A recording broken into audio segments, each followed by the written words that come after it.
Okay, friends, in this video you get to delight upon the editing toolbar in Moodle that can make you a fantastic page designer on the web.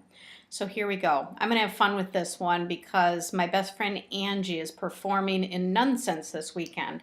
So I made up a little web page here where, as a teacher, I could provide some multimedia content to ask students to do an assignment related to the play Nonsense. So let me show you how I can change this straight on text with the editing toolbar. First of all, I have the header, and any header on any page is probably something you might center. So I'm going up here for my alignment tools. I'm going to center it. And then I'm probably going to want that text bigger and bold because it's a header. So you have a couple ways of doing this. This pull down menu gives you some preset formatting for headers. So I could just go down to header 1 and header 2 if I wanted to. Header 1 is bigger than header 2 and so on. Or I could click on this pull down menu and change the size of the text. And I could click on this tool right here and I could bold that header.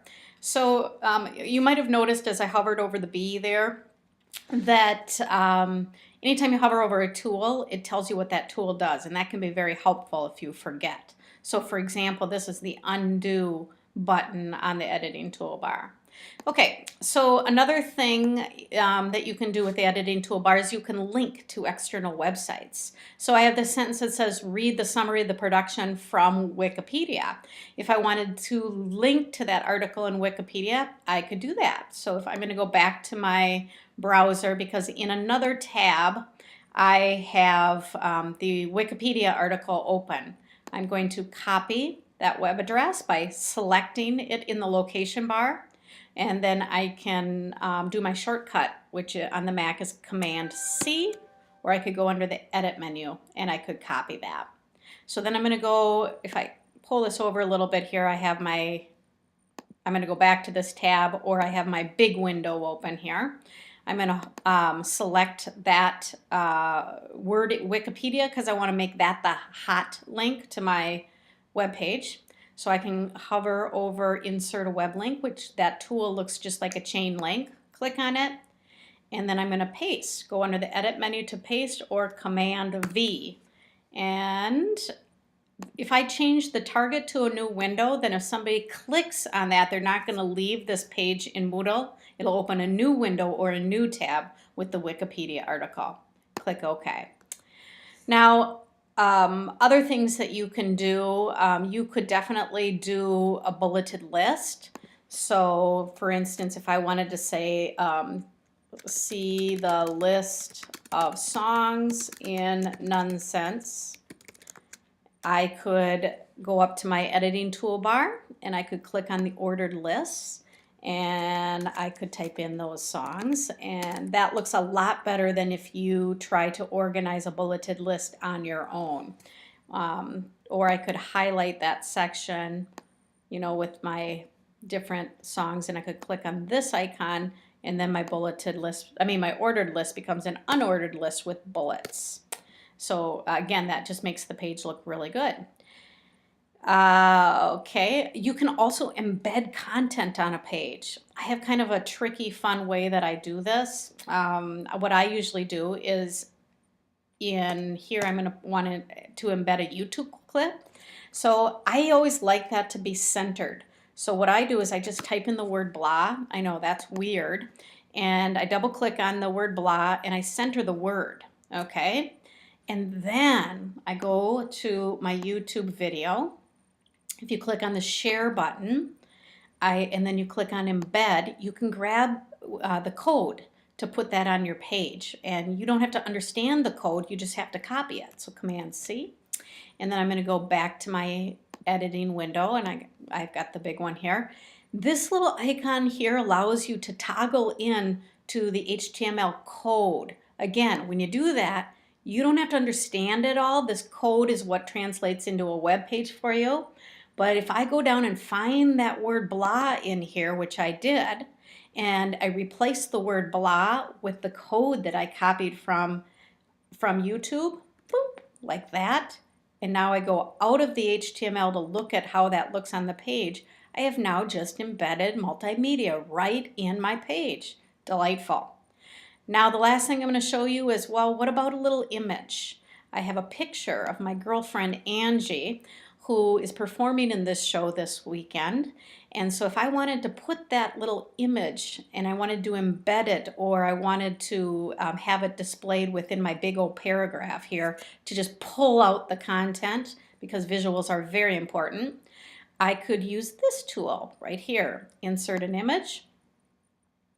And these are all the folders that I have in this course webpage. And I have not uploaded to Moodle my picture yet, so I want to do that now. So I click on my browse menu, and that means go look on my computer for this image. It's on my desktop, and I found it. It's called Angie the Nun. It's a JPEG. I click open, and the upload means send it to the Moodle server so that you could actually display it on your Moodle page. So I do that, and now I got to find that picture in here. There it is, Angie the Nun. I don't click on the check mark, but I click right on the title. And you can see it's a rather big picture because you see a preview here. You have to put in some alternate text, so I'm going to put none in there, and I click OK. And you can see, well, that's weird. It's awfully big, way too big for me. So if it's too big, in general you want to upload a picture that's smaller. So if you resize it before you upload, that's great. But this one's not gigantic. So I can click on it, grab the bullet or the handle on the lower right-hand corner. I can kind of just resize it so it displays at a size that's not so overwhelming. But now, what about the word wrapping? Because this doesn't look good, because now I got a bunch of white space here. So what I want to do is I want to wrap my text around the right-hand side of this picture. Well, I go back to my Insert Image tool.